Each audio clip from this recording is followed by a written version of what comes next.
E na minha estreia aqui no Manchete Entrevista, o nosso assunto é vida.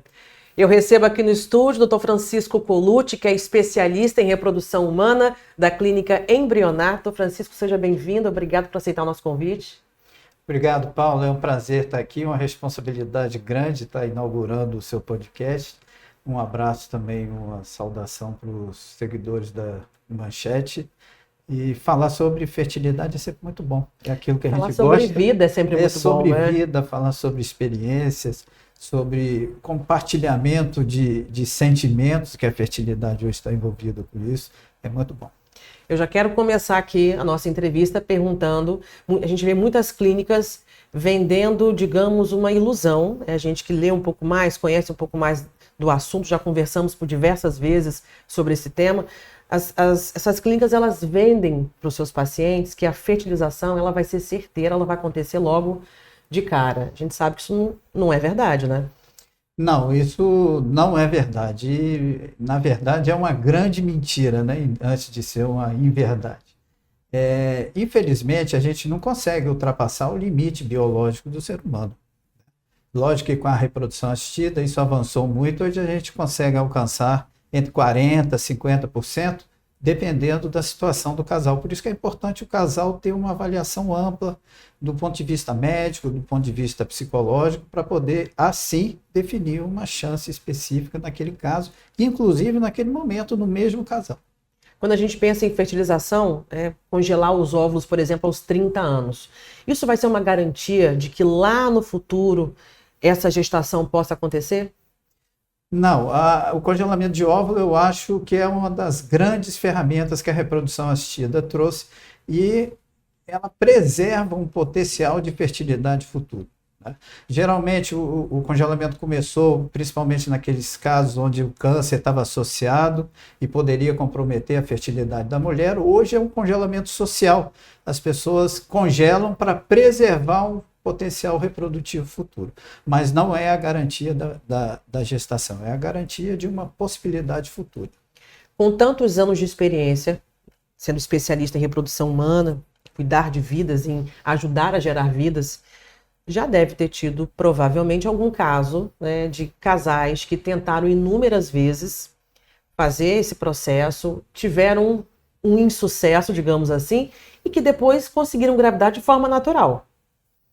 Isso acontece e não é infrequente. Ou seja, antes do início do tratamento ou às vezes depois do tratamento.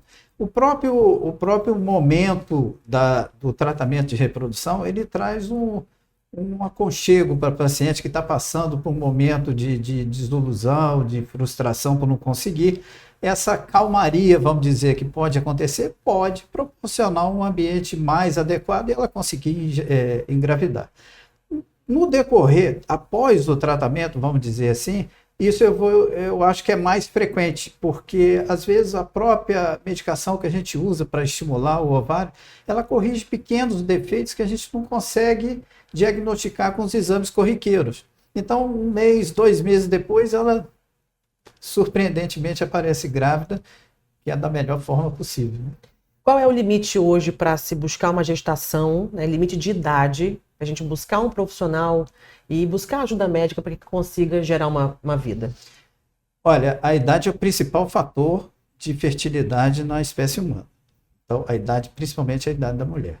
Então, mulheres antes dos 35 anos, se ela já tenta já há 1 ano e não consegue, o ideal é que já procure um serviço médico para poder fazer, não que ela tenha uma sentença de infertilidade, mas para poder avaliar se não tem alguma coisa que está comprometendo. Já as que têm mais de 35 anos, com 6 meses dessa tentativa, já é o momento de procurar. Mas eu acho que o importante é o seguinte: se um casal já tem o projeto de fertilidade dentro de um programa de vida, procure logo o médico antes de esperar 1 ano ou 6 meses, porque 1 ano com problema não é 1 ano de tentativa, é 1 ano de perda de tempo. Então, se isso já está dentro do seu programa, já procura um médico, faz uma avaliação para ver se está tudo correto. Esse é um tema que com certeza está envolto de inúmeros mitos, né? Quais são os maiores? Eu acho que o grande mito, assim, principalmente no nosso meio aqui no Brasil, um país latino, e é que a fertilidade está principalmente relacionada à mulher. É frequente a gente encontrar no consultório a paciente numa consulta de fertilidade que só vai ela, né? E às vezes é difícil que o homem compareça à consulta. Então é importante os casais terem ciência que o homem participa e participa de uma forma importante. Então a presença do homem é fundamental. É mais fácil ter um problema no homem do que na mulher. E em compensação é mais fácil corrigir. E a fertilização, ela está envolvida também diretamente com os hábitos do dia a dia, tanto do homem quanto da mulher, né? Quais são aqueles hábitos que realmente atrapalham esse processo? Bom, qualquer hábito que seja danoso ao contexto de saúde global, ele impacta na fertilidade. Óbvio que, por incrível que pareça, isso no homem é mais impactante, porque nós vamos produzir espermatozoide diariamente, então todo o ambiente diário nosso interfere, porque nós estamos produzindo espermatozoide nesse momento. Já a mulher não, como ela já vem com a reserva já rotulada, vamos dizer assim, é lógico que impacta, principalmente no momento que ela engravida, mas hábitos sociais danosos, a prática de exercício físico é muito favorável, uma alimentação saudável, anti-inflamatória é fundamental. Agora, com mais de 1.000 bebês, né, nascidos aí, através de todo o seu conhecimento, da sua equipe, quais são, ou melhor, qual é o caso mais marcante, assim, que você não esquece até hoje? Olha, tem um caso já de muito tempo que me marcou muito do ponto de vista hoje emocional e técnico, foi de uma paciente que eu acompanhei na Espanha, mais ou menos 5 anos, que o período que eu fiquei lá. Ela chamava Amparo e ela não desistia do objetivo dela de ter filho. Fez inúmeras fertilizações nesse período, teve uma gravidez que evoluiu com abortamento logo em seguida. Mas aquilo me marcou muito porque ela não desistia do sonho, não esmorecia e mais, sabia muito reprodução, eu aprendi muito com ela. Foi uma troca, né? Foi uma troca, eu aprendi muito com ela a reprodução. Agora, no Brasil, como é que funciona essa questão dos casais do mesmo sexo que querem, né, ter um bebê?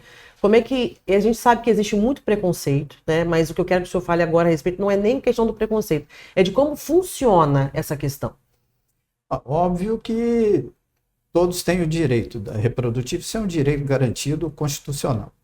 No caso do casal feminino, sempre vai precisar, obviamente, de uma amostra seminal, e essa amostra tem que ter um rigor biológico acompanhado pelos órgãos sanitários, pela Agência Nacional, então tem que buscar gametas, né, um banco de sêmen. Já o casal homoafetivo do sexo masculino, esse além da barriga de aluguel, vamos dizer assim, né, o útero de substituição, ele ainda vai precisar de uma doadora de óvulo. Então, é um pouco mais trabalhoso no contexto de conseguir organizar tudo, mas é factível de fazer. E é possível. É possível, sem dúvida nenhuma. Agora, você também tem que ser um pouco psicólogo, né? Porque eu acho que lidar com o sonho dessas famílias, o sonho desses casais, de terem um bebê, de toda a dificuldade, e de principalmente lidar com as frustrações. Você entra muito forte nesse contexto, provavelmente. Olha, hoje a fertilidade não é só biológica, né? A gente tem esse aspecto todo, tanto psicológico como cultural também envolvido nisso. A gente não consegue trabalhar sozinho.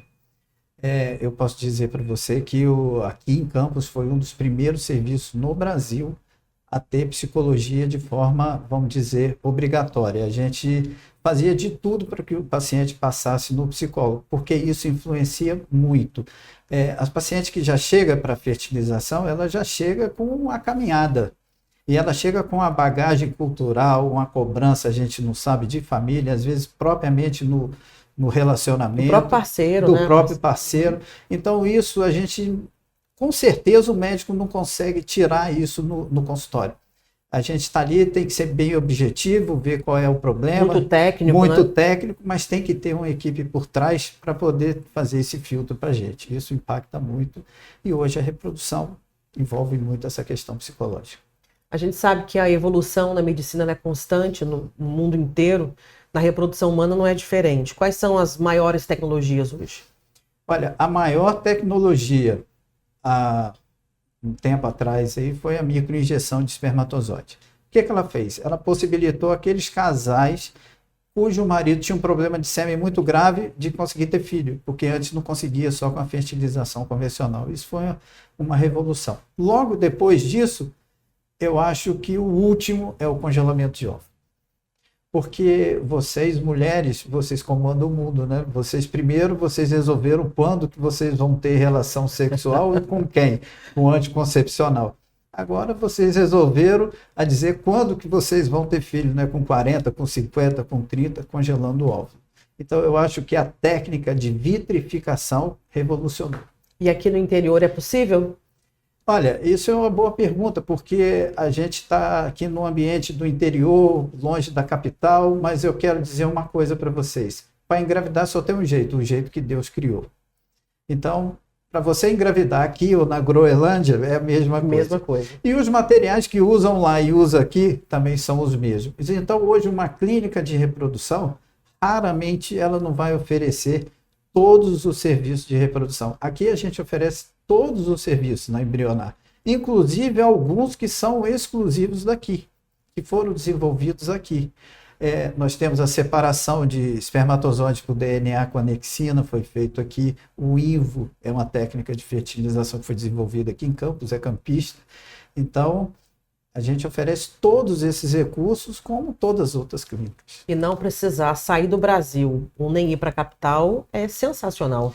Não, sem dúvida. Isso aí impacta muito no custo, né? Porque já não é um tratamento assim tão acessível. Sim. E ainda, se você tiver um custo de deslocamento, de estadia, mais o dano emocional, isso vai pesando não só material, mas como emocionalmente no tratamento. Com certeza. Agora, para finalizar esse nosso bate-papo, eu queria saber se, na sua opinião, você acha que mais no futuro vai ser possível os pais escolherem as características do bebê. Olha, do ponto de vista conceitual, pode ser que sim, mas eu acho que na prática isso não vai acontecer, não. Ainda está muito, eu não digo escolher característica, mas tratar doenças, eu acho que o caminho vai ser por aí. Eu vou te dizer que um tempo atrás o meu chefe na Espanha foi fazer uma entrevista na TV espanhola, TVE, e o entrevistador perguntou para ele, falou assim, doutor, o senhor quer que a entrevista seja feita onde? Ele falou assim, olha, então vamos fazer uma entrevista num consultório do futuro, num laboratório de reprodução, porque é ali que vai curar as doenças. Então eu acho que o caminho é esse aí. Doutor Francisco, muito obrigado pela sua presença, pelos esclarecimentos, um tema tão importante, né? Falar de vida é sempre muito bom. Mande um abraço lá para a equipe da Clínica Embrionar. Muito obrigado, eu que te agradeço pela oportunidade. Até a próxima. Até a próxima. Conversei com o Dr. Francisco Colucci, especialista em reprodução humana da Clínica Embrionar. Você pode conferir essa entrevista na íntegra nas nossas plataformas digitais ou pelo link nos nossos stories. Até a próxima.